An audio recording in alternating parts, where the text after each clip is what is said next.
नमस्कार दोस्तों, India time 24 में मैं हूं आपके साथ नीरज सिसोदिया। आज हम आपको मिलाने जा रहे हैं AIMIM के महानगर अध्यक्ष सैयद गुलफाम मियां साहब से।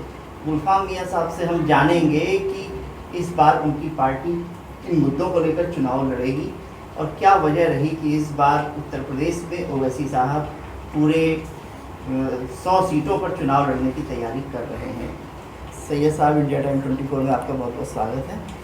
धन्यवाद। सबसे पहले ये जानना चाहेंगे कि इस बार क्या ऐसी वजह रही कि ओवैसी साहब यूपी में 100 सीटों पर चुनाव लड़ने का फैसला कर चुके हैं। देखिए, हमारा संगठन निरंतर काम कर रहा है 5 साल से, तो हमें जगह जगह से हमारे जो संगठन के कार्यकर्ता हैं, जिला अध्यक्ष महोदय हैं, मंडल अध्यक्ष हैं और प्रभारी महोदय हैं, इन्होंने जो रिपोर्टें दी हैं ओवैसी साहब को, ये कहा है कि 100 सीटों पे हम मजबूती के साथ में लड़ सकते हैं और नेतृत्व करके जीत सकते हैं, तो क्यों ना 100 सीटों पे हम चुनाव लड़ें। लेकिन तैयारी कर रहे हैं।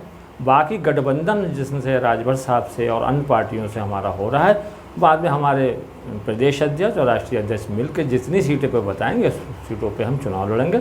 और हम तो 403 सीटों पे तैयारी कर रहे हैं, लेकिन 100 पे हम विशेष तैयारी कर रहे हैं। आगामी विधानसभा चुनाव को लेकर आपके प्रमुख मुद्दे क्या होंगे? कौन से मुद्दों को लेकर पार्टी मैदान में उतरेगी? देखिए, हमारा सबसे बड़ा मुद्दा जो होगा वो बच्चों के शिक्षा, बूढ़ों का स्वास्थ्य का होना और बेरोज़गारी। रोज़गार, नौजवानों को रोज़गार मिले, बूढ़े आदमियों को सम्मान और उनकी सुरक्षा। जो इस प्रदेश के अंदर बेरोज़गार घूम रहा है उसको किसी तरह से रोज़गार के तक लगाया जाए, यही हमारी प्राथमिकता होगी। कहा जा रहा है कि आपकी पार्टी जो है वो मुस्लिम वोट काटने का काम करेगी और भाजपा को इसका फ़ायदा मिलेगा। ये तो अब एक मजाक के रूप में ही लोग पूछ रहे हैं और हम भी बता रहे हैं कि जब हम नहीं थे तो तुमने क्या करा, हम नहीं थे, लड़े थे, तब आपको क्या उपलब्धियां मिली। 17 के अंदर हम पहली बार उत्तर प्रदेश के अंदर चंद सीटों पे लड़े और एक सीट पे हमने लगभग 60 से 62 हज़ार वोट लिया, जिसको संबल की सीट कहते हैं, और अन्य जगहों पे भी हमने सम्मानजनक वोट लिया। तो 403 सीटें में आपको, खासकर समाजवादी पार्टी को शायद 49 सीटें मिली थी और कांग्रेस और भाजपा को भी खास उनको कामयाबी नहीं मिली। समाजवादी जबकि सत्तारूढ़ पार्टी थी, 2017 तक वो सत्ता में थे। तो अब हम आ गए हैं, इसका ये मतलब नहीं है कि 303 सीटें आपको जो फ्री छोड़ी गई उसमें आप उपलब्धियां हासिल करें और सरकार बनाएं। और हमारी तो ये कोशिश है कि भाजपा उतरे, और इसके लिए अगर कोई जैसा भी हो, हमारे प्रदेश और राष्ट्र के लेवल के नेता हैं, वो आप बात करेंगे। इस बार विधानसभा चुनाव में गठबंधन की क्या उम्मीद है? क्या आपकी पार्टी समाजवादी पार्टी से गठबंधन करना चाहेगी? देखिए, हम तो सबसे गठबंधन करने को तैयार हैं। हम संयुक्त मोर्चे राजभर साहब के नेतृत्व में गठबंधन जो बना है, हम उसके अंदर शामिल हैं। जिसको भी बात करना है, जिसको भी गठबंधन में शामिल करना है, ये राजभर साहब और हमारे बैरिस्टर अवसुद्दीन साहब ही बता पाएंगे। और हम तो सबके साथ गठबंधन करने को तैयार हैं, भाजपा को हराने के लिए। आप महानगर के अध्यक्ष हैं, क्या महानगर की 2 सीटें जो प्रमुख सीटें हैं, कैंट और शहर विधानसभा सीट, इन पर भी आपकी पार्टी उम्मीदवार उतारेगी? देखिए, पार्टी किसको उतारेगी ये तो पार्टी का नेतृत्व का फैसला है। उम्मीदवार उतारेगी? उम्मीदवार उतार सकती है। हमारी तैयारी है, हम लगातार कैंट और शहर विधानसभा में मंथन कर रहे हैं, जगह जगह जा रहे हैं, छोटी छोटी मीटिंगें कर रहे हैं, लोग से संपर्क कर रहे हैं, पदाधिकारी बना रहे हैं। बूथ स्तर तक हमने काम शुरू करके लगभग आधे से ज़्यादा हमने कर दिया। समय निकलते ही चुनाव से, आचार संहिता लगने से पहले हमारे बूथ के एजेंट तक तय हो जाएंगे। लेकिन कौन लड़ेगा, कैसे लड़ेगा, गठबंधन से होगा, अकेले होगा, ये हमारे राष्ट्रीय और प्रदेश के नेतृत्व ही फैसला करेगा। हमारा काम है संगठन तैयार करना, वो हमने कर दिया। ये जो विधानसभा चुनाव की तैयारियां आपकी तरफ से की जा रही हैं, क्या लगता है आपको कि भाजपा के खिलाफ एकजुट होना चाहिए सारे दलों को, या अकेले अकेले लड़ने से आप लोग भाजपा को हरा पाएंगे? हम भाजपा को नहीं हराना चाहते, हम उस सोच को हराना चाहते हैं जो शोषित दलित और मुसलमान के ख़िलाफ़ काम कर रही है।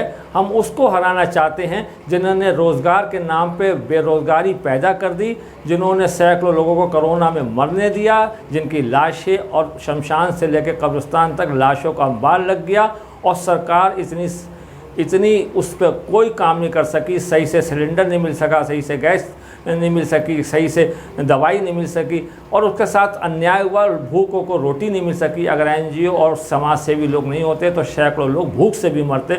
और पैदल जिन लोगों ने यात्रा करी, हमने उनके दर्द और उनके पैरों के छाले देखे हैं। हम उस सोच की पार्टी को हराने के लिए हर समय तैयार हैं, उसके लिए हमें कोई भी कुर्बानी देना पड़े। बहुत अच्छी बात कही आपने कि कोरोना काल का जो दर्द था वो सबने देखा, लेकिन ये पूरे विश्व के सामने एक नया संकट था। भारत के लिए भी ये उतना ही नया था जितना पूरी दुनिया के लिए। पूरी दुनिया में भी ऐसी तस्वीरें सामने आई, लोग परेशान रहे।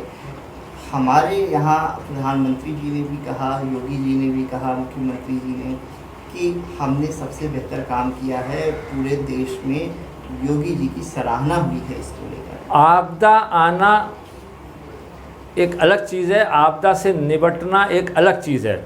रहा सराहना की बात, तो हमने खुद अपनी बैठ के अपनी मीटिंग के अंदर अपनी सराहना करी। विश्व में कहीं भी सराहना नहीं हुई है। जो ये कहते हैं कि विश्व में सराहना हुई है, तो कहीं विश्व में सराहना नहीं हुई है।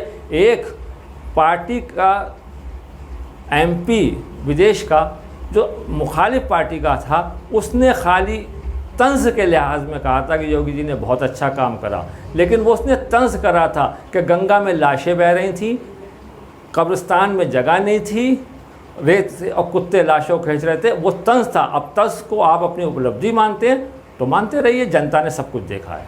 बरेली की बात करें, बरेली को आपने बेहद करीब से देखा है, आपका बचपन भी यहीं बीता, यहीं गलियों में गुजरा। बरेली की जो विकास की रफ्तार है उसे आप किस नज़रिए से देखते हैं? दो तरीके का विकास होता है। एक होता है दिखावे का विकास और एक होता है ज़मीन का विकास।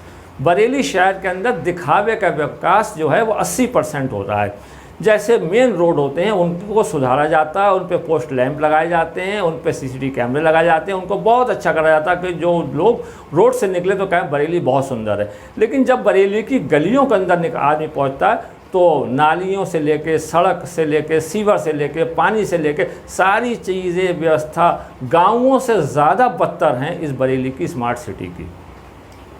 अब तक जो बरेली में विधायक रहे, इस बार जो वर्तमान विधायक हैं, उनके कार्यकाल को आप किस नज़रिए से देखते? उनका कार्यकाल तो बीजेपी का उत्पीड़ित उन्हीं का समर्थक कहता है कि हमने माननीय विधायक जी को चुनाव जीतने के बाद और इलेक्शन के बाद कभी देखा नहीं है। वो कभी किसी के दुख और सुख में शामिल नहीं होते हैं, लेकिन उनको ना हो शामिल वो एक अलग की बात है। लेकिन जनता के दुख दर्द को समझते हुए, वो भी बरेली के ही हैं, समझते हुए उनकी समस्याओं का समाधान तो ज़रूर करना चाहिए था, जो नहीं हो पा रहा है। आज हिंदू और इलाके में भी काम नहीं हुआ, गलियों के अंदर वहाँ भी बड़ी दयनीय स्थिति में लोग अपना जीवन यापन कर रहे हैं। अगर आपकी पार्टी को मौका मिलता है विधानसभा चुनाव जीतने का, आपके विधायक बनते हैं, तो आपके विकास का विज़न क्या होगा? हमारा विकास सर्व समाज का विकास होगा।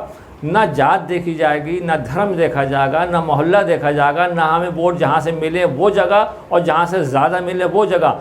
हमारा विकास सबके लिए समूचा विकास एक सा होगा। और इसका सबूत हैदराबाद और महाराष्ट्र है कि हमने जहाँ जहाँ पर जब हमारी पार्टी जीती, हमने हिंदू, मुसलमान, सिख, ईसाई, दलित, शोषित समाज के लोगों का काम प्रायोरिटी पे लिया है और सारे समाज का काम करा। जिन्होंने वोट नहीं भी दिया तो इस नज़र से हमने काम नहीं रोका कि इन्होंने वोट नहीं दिया तो हम इनका काम नहीं करेंगे। हमने इस नज़र से दिया कि ये भी एक शहरी हैं, ये भी हमारी विधानसभा में है, यह भी हमारी विधायकी के पास हैं, साथ हैं, तो हम इनका काम करेंगे जिससे भविष्य में पूरा शहर सुधारना है, ना कि एक इलाका सुधारें। बहुत अच्छी बात कही आपने कि पूरा शहर सुधारना है, ना कि सिर्फ एक इलाका सुधारना है। इंडिया टाइम 24 को अपना कीमती समय देने के लिए, हमसे बातचीत करने के लिए बहुत बहुत शुक्रिया। शुक्रिया साहब।